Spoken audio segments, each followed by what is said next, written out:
no-till alfalfa establishment.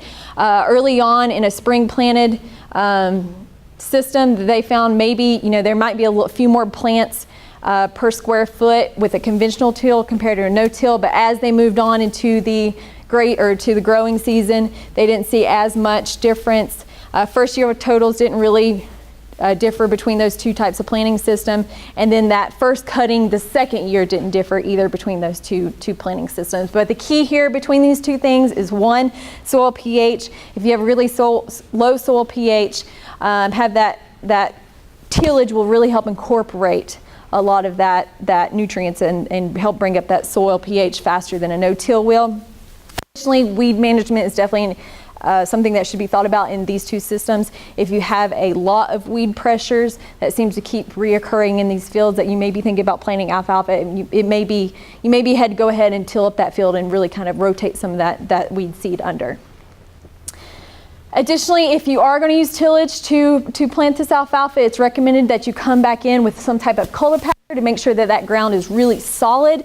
And what I mean solid, if you go out there in that tilled and cultipacked field and you take a step, you don't want your boot footprint to be deeper than 3/8 of an inch. If it sinks deeper than 3/8 of an inch, you probably don't have that field packed enough. And the reason that we want it packed is we want to make sure that there's really good seed to soil contact in that field, and also a really more compacted field is going to really hold that moisture in that ground more so than a field that's really light and fluffy out there.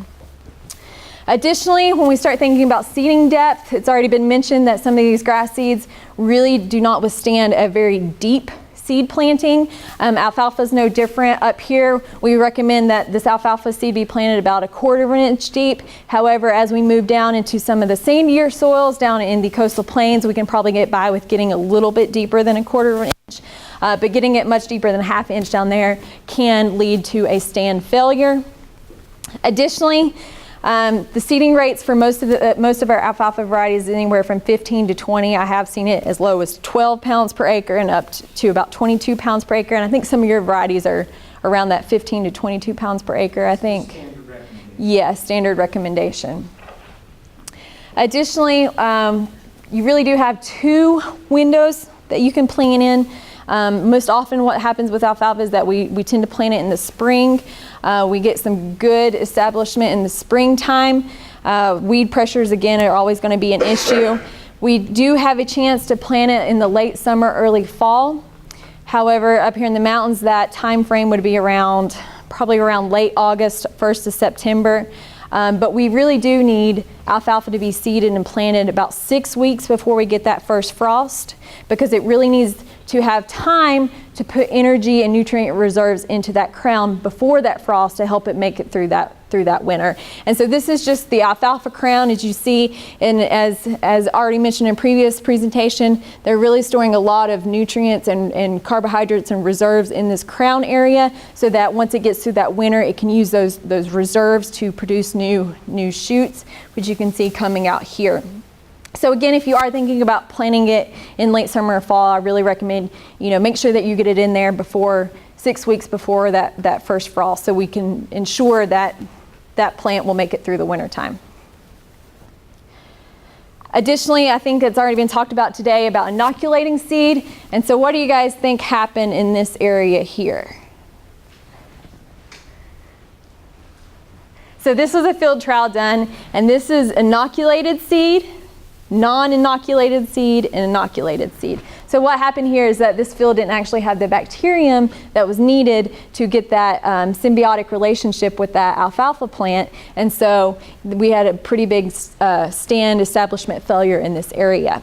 Just a point on from what I said, if like you already have a lot of clover growing, you may not need it. In the case of alfalfa, if there's never been alfalfa there in the last few years, you will need alfalfa inoculant and not clover inoculant. Absolutely. Absolutely. It's very different species. So it is very specific to alfalfa and not just, one shoe fits all type thing with legumes. I think I jumped the gun on this. No, you're fine, you're fine, you're fine. So when we're starting to inoculate seed, we want to make sure that we're using fresh inoculant that hasn't been sitting out in that hot sun, because that can kill that sensitive bacterium. And we do recommend that basically we use 1 bag of inoculant per 1 bag of seed, and just look at those rates on the back to really see what fits into that system. Oftentimes we say we want to use some type of sticker material so that we can make sure that inoculant is attached to that seed. When I was at Georgia, I was using some crimson clover, and I actually just used sugar water to help attach it to that seed, and it worked out really well for me. But they do make quite a few sticker products. But most of our seed nowadays does come with inoculant already on it, coated with some inert material. Sometimes it comes with lime or fertilizer or whatever. But this does save time, and it does help ensure that we're getting that good inoculation so that those plants have the best chance of survival when they go in the ground. Additionally, I've already mentioned that the pounds of nutrient removed per ton of alfalfa is extremely high compared to a lot of our other forage species. And so this table just represents the amount of nutrients that we're removing out of that ground on a per pound of nutrient basis per pound or per ton of forage that we're removing in that alfalfa. And so again, we're removing quite a bit of phosphorus, potassium, and calcium from that ground. So every year after we take that first harvest off of that alfalfa, we want to go back and make sure that our nutrients are good in our soil. So take a soil test. You can also take a tissue test from that forage. One other nutrient that we often sometimes see limiting in this area is actually boron, and it looks at, we're not removing that much boron from that soil, but it can be a limiting nutrient in different situations. Another question. Does it assume that you are cutting for hay or that you are grazing it? This would be cutting for hay. So how would that be different in case you're grazing it? So if you're grazing it, if you're rotating through those pastures with the alfalfa, a lot of those nutrients are going back in the ground as those animals deposit. I would still suggest taking a soil sample each year, just because alfalfa has such a high requirement for fertilizer. A comment on the sulfur. So the air has been cleaned up and there's less sulfur coming down through rain. And we have found putting a little sulfur in the fertilizer has done a lot of good for alfalfa. Yeah. Not a lot, but just a little bit. Right, Amazing. absolutely. And it's amazing if you can get off balance just a little bit, what a big difference that actually does make in forage production too, with some of these nutrients. But I want to stress that potassium is a biggie when it comes to alfalfa. That alfalfa is going to remove quite a bit of potassium out of that ground. And when we start thinking about, well, how can we identify this? One, we want to take that soil sample before we see any nutrient problems in the alfalfa. But if we happen to see this white speckling or decoloration around the edge of that leaf, that's a good indication that we may have a potassium deficiency in that alfalfa stand. And so this picture just represents that potassium deficiency compared to a normal leaf where we have enough potassium in the ground. So I just wanted to make note of that, because potassium is something we need to look out for in our alfalfa stands. Additionally, moving on to weed and pest control. Seems like in every system, no matter what the forage, we obviously have weeds and we have pests. We've been talking about sorghum Sudan grass and the sugarcane aphid today, and how that's a new pest. Well, we also have pests in alfalfa as well that we have to watch out for. This table just represents a bunch of different types of herbicides that we can use in alfalfa, whether it's pre-plant incorporated or post-emergence. We also have several different types of herbicides that we can use. This graph has the alfalfa tolerance to each one of these, whether it was good tolerance, excellent tolerance, or fair to good tolerance, and how well these herbicides do if you pre-plant incorporating, you incorporate it into the ground beforehand, how well that works on certain different types of weed species that we typically see in alfalfa fields. And I'm not going to go through this whole table, but just be aware that those options are available to us. Some of the pests that we often see in alfalfa, the alfalfa weevil is all too common, it seems like. And the alfalfa weevil, it is characterized by this almost green grub-like worm when it's young. It's got a white stripe down its back with a black head on it. The alfalfa weevil will actually attack alfalfa during the early stages in the spring, so probably right before that first cutting that we get out there and take. After it does attack that alfalfa field, and you can see that this, characteristics of alfalfa weevil problem is that it's actually removing that leaf between those veins. So if you see something that looks like, your alfalfa is being chewed between those veins, it's probably alfalfa weevil. After that spring period, that alfalfa weevil will move off, build a cocoon, make a cocoon, and turn into this mature adult. Typically, we see problems with alfalfa weevil early in the season, but those mature adults will actually sometimes move out of that field and not bother that field until they come back in and kind of lay their eggs for the next season. We do have a threshold of about 40% when 40% of plant tips are damaged. We want to make sure we go in there and either one, harvest that forage and save it from that standpoint, or two, go in and spray. So if we're about 7 to 10 days away from harvesting that forage, we can't spray, but we want to make sure we go in there and get that forage and cut it as quickly as possible. One characteristic of a alfalfa weevil infestation, if you will, in a field is that typically an alfalfa field will get almost like a gray, yellowish, gray, whitish tint across it, and that's a good indication that we have an alfalfa weevil problem. Another pesky little bug that we see in alfalfa is the potato leafhopper, and I think that was already mentioned today at some point as well. And the potato leafhopper acts very much like a sugarcane aphid, where it's going to attach itself to that leaf and basically suck that sap right out of that plant. Okay, so it's basically sucking the life right out of that plant. Typically, the potato leafhopper comes in a little bit later than the alfalfa weevil does, anywhere from mid to the late part of the growing season. And the threshold of when we need to do something about the potato leafhopper really depends on a couple of factors. And a characteristic of a potato leafhopper is that we see kind of a yellowing discoloration on the tip of that leaf. And I mentioned that we do have a threshold, but it depends on a couple of factors or a couple of variables of when we need to spray. This graph is kind of gives us an idea of when we do need to spray based on alfalfa height, based on the amount of potato leafhoppers in a certain area, and also whether or not we've chosen a variety that may have some pest resistance or not. So let's say that if we have an alfalfa that's 10 inches tall and we go out there in that little area and we try to sweep it with some type of net, and we see that we have about 36 potato leaf hoppers per 10 sweeps, we probably want to go ahead out there and spray as soon as possible, because if not, we might have stand damage and stand failure as well. The potato leaf hopper damage does look a lot like a potassium deficiency. However, if we look at this leaf, this alfalfa leaf, the potato leaf hopper is going to cause discoloration around really just that tip of the leaf and almost make a V-type area, discolored area going into that leaf. However, a potassium deficiency, as we've already looked at, is really on just the outside of that leaf, and it doesn't make that V into that leaf vein. So if you're trying to decide, well, do I think I have a potato leaf hopper problem, or do I have a potassium deficiency, kind of look where that yellowing or that discoloration is taking place on that leaf, and that can give you a hint as to what type of problem that you may be having out there. Additionally, thinking about some harvest management options.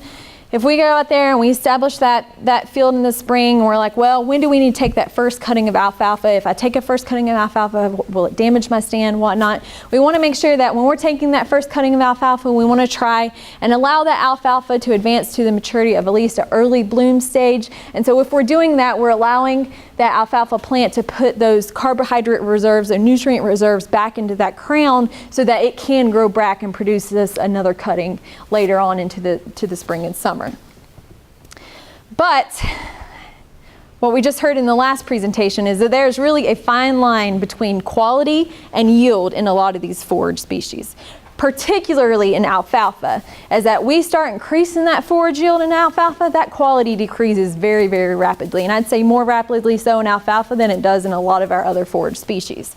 And so what happens when we start increasing that yield is that we're not really changing the amount of leaf that we have in that plant, we're not, the leaves aren't just falling off, but what's happening is that we're actually increasing the stem or the fibrous portion of that plant that becomes undigestible. And that stem proportion increases very, very rapidly as we start increasing that yield.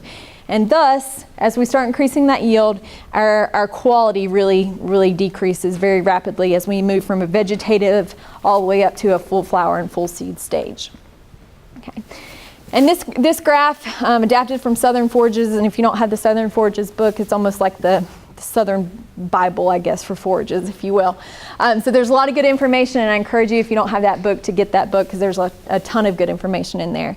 And so this graph just shows, this table just shows the differences in forage quality as we go from that vegetative stage to the bud stage to the early bloom, mid bloom, and late bloom stages. And if you'll see that in that vegetative stage, alfalfa is very, very high in protein, but as we start maturing, that protein drops off very, very rapidly.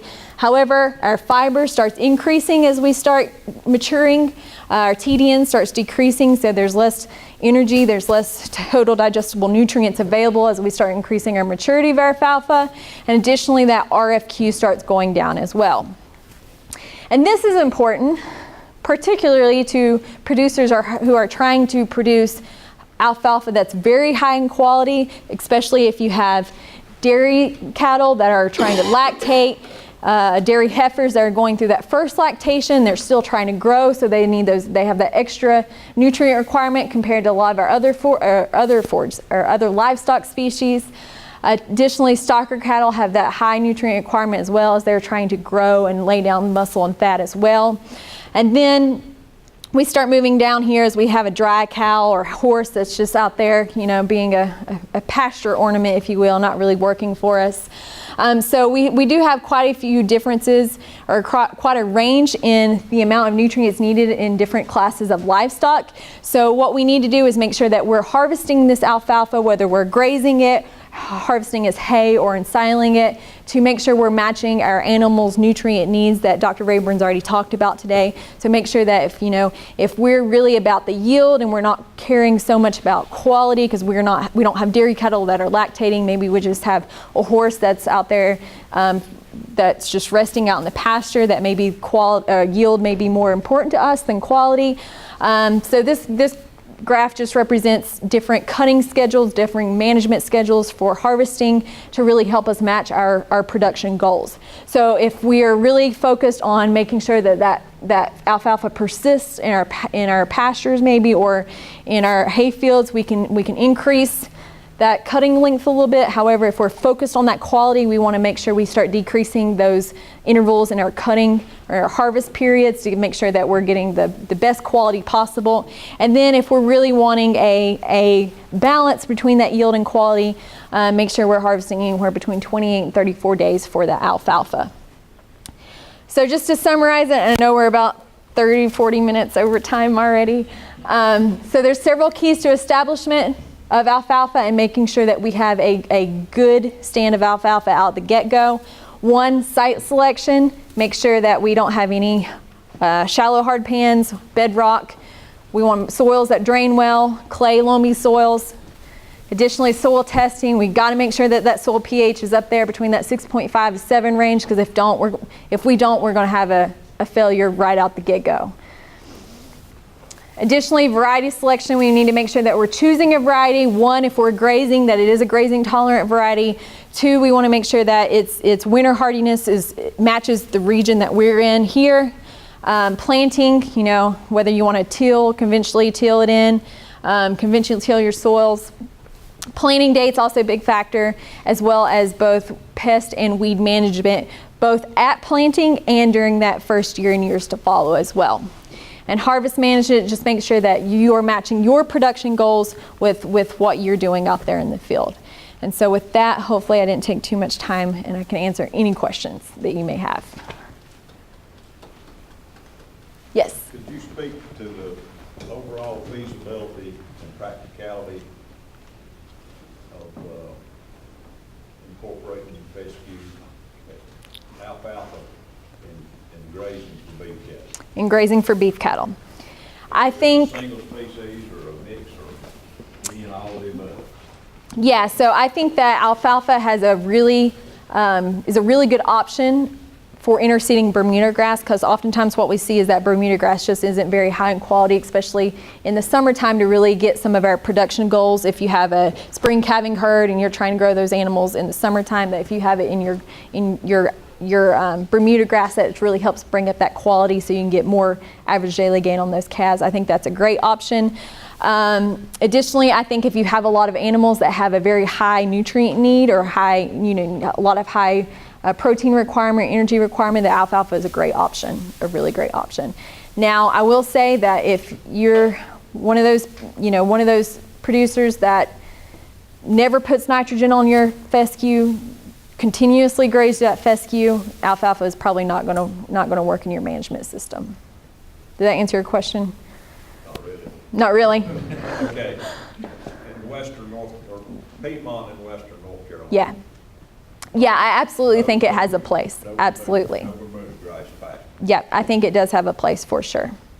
I think that it's a great option for something, like fescue. We don't want to graze that fescue all year round or all summer long. That I think it can be a great option for that. Additionally, if we have a fall calving herd where those animals are lactating in that winter time, and we're like, maybe our fescue isn't meeting the nutrient requirements of that animal, I think alfalfa is a great option for you there too. And we have a lot of dairies in western North Carolina as well, and I think it fits in with those corn rotations very well. So I think I heard one of the questions might be, can you mix fall fescue with it?